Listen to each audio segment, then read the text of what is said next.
Jí ọkàn tó ń sùn, àkókò àdúrà àárọ̀ tó. Jẹ́nẹ́sísì orí keje. Bẹ́ẹ̀ ni a parí ọ̀run ohun ayé àti gbogbo ogun wọn. Ní ọjọ́ keje, Ọlọ́run sì parí iṣẹ́ rẹ̀ tí ó ti ń ṣe. Ó sì sinmi ní ọjọ́ keje kúrò nínú iṣẹ́ rẹ̀ gbogbo tó ti ń ṣe. Ọlọ́run sì bù sí ọjọ́ keje, ó sì yà á sí mímọ́ nítorí wípé nínú rẹ̀ ló sinmi kúrò nínú iṣẹ́ rẹ̀ gbogbo tó ti ń ṣe.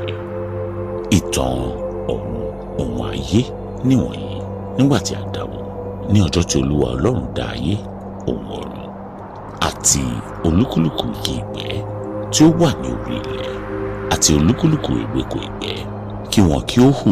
Olúwa Ọlọ́run kò ṣáà tí ì rọ̀jò sílẹ̀, kò sì sí ènìyàn kan tó ń ru ilẹ̀, ṣùgbọ́n ìkùùkuu àti ilẹ̀ wà, a sì máa rìn lójú ilẹ̀ gbogbo.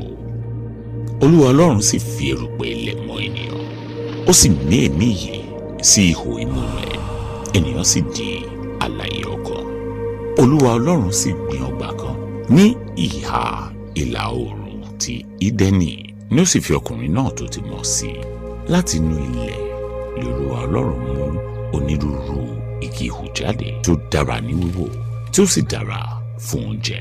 Igi ìyè pẹ̀lú láàrin ọgbà náà àti igi ìmọ̀ rere àti búburú. Odò kan sì ti Ídẹ́nì ṣàn wá láti inú ọgbà náà, láti ibẹ̀ ló gbé yà, ó sì di ipa orí mẹ́rin.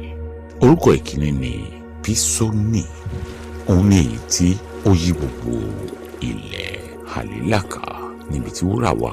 Wúrà ilẹ̀ náà sì dára. Níbẹ̀ ni bẹ́dẹ́lúmù òjìá wà àti òkúta oníkì. Orúkọ odò kejì sì ni Gihoni, òun náà ni èyí tí ó yí gbogbo ilẹ̀ Kúṣì ká. Àti orúkọ odò kẹta ni Hidekeli, òun ni èyí tí ń ṣàn lọ sí ìhà ìlà oòrùn Àsíríà. Àti odò kẹrin ni Yúfúrẹ́tì. Olúwa Ọlọ́run sì mọ ọkùnrin náà, ó sì fi sínú ọgbà Ídẹ́nì láti máa ró àti láti máa ṣọ́. Olúwa Ọlọ́run sì fi àṣẹ fún ọkùnrin náà pé nínú gbogbo igi ọgbà yìí ni kí ìwọ kí o máa jẹ, ṣùgbọ́n nínú igi ìmọ̀ rere àti búburú ìwọ kò gbọdọ̀ jẹ nínú rẹ̀, nítorí pé ní ọjọ́ tí ìwọ bá jẹ nínú rẹ̀, kíkú ni ìwọ ó kú. Olúwa Ọlọ́run sì wí pé kò dára kí ọkùnrin náà kí ó nìkan máa gbé, èmi ó ṣe olùrànlọ́wọ́ kan tí ó dàbí rẹ̀ fún un. Láti inú ilẹ̀ ni Olúwa Ọlọ́run sì ti dá ẹranko ìgbẹ́ gbogbo àti ẹyẹ ojú ọ̀run gbogbo, ó sì mú wọn tọ̀ Ádámù wá láti wo orúkọ tí yóò sọ wọ́n. Orúkọ kórúkọ tí Ádámù sì sọ olúkúlùkù ẹ̀dá alààyè, òun ni orúkọ rẹ̀.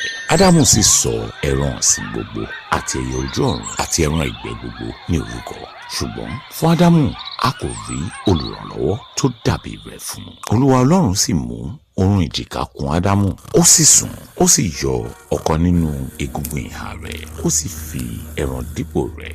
Olúwa Ọlọ́run sì fi egungun ìhà tí ó mú ní ìhà ọkùnrin náà mọ obìnrin, ó sì mú tọ̀ ọkùnrin wá. Ádámù sì wí pé èyí ni egungun nínú egungun mi àti ẹran ara nínú ẹran ara mi, obìnrin la ó máa pè é, nítorí a ti mú jáde látara ọkùnrin wá. Nítorí náà ni ọkùnrin yóò máa fi bàbá òun ìyá rẹ̀ sílẹ̀, yóò sì fi ara mọ́ aya rẹ̀, wọ́n sì di ara kan. Àwọn méjèèjì sì wà ní ìhòhò, àti ọkùnrin náà àti obìnrin rẹ̀ wọn kò sì tìjú. Jẹ́nẹ́sísì orí keje. Bẹ́ẹ̀ ni a parí ọ̀run ohun ayé àti gbogbo wọn. Jí ọkàn tó ń sùn.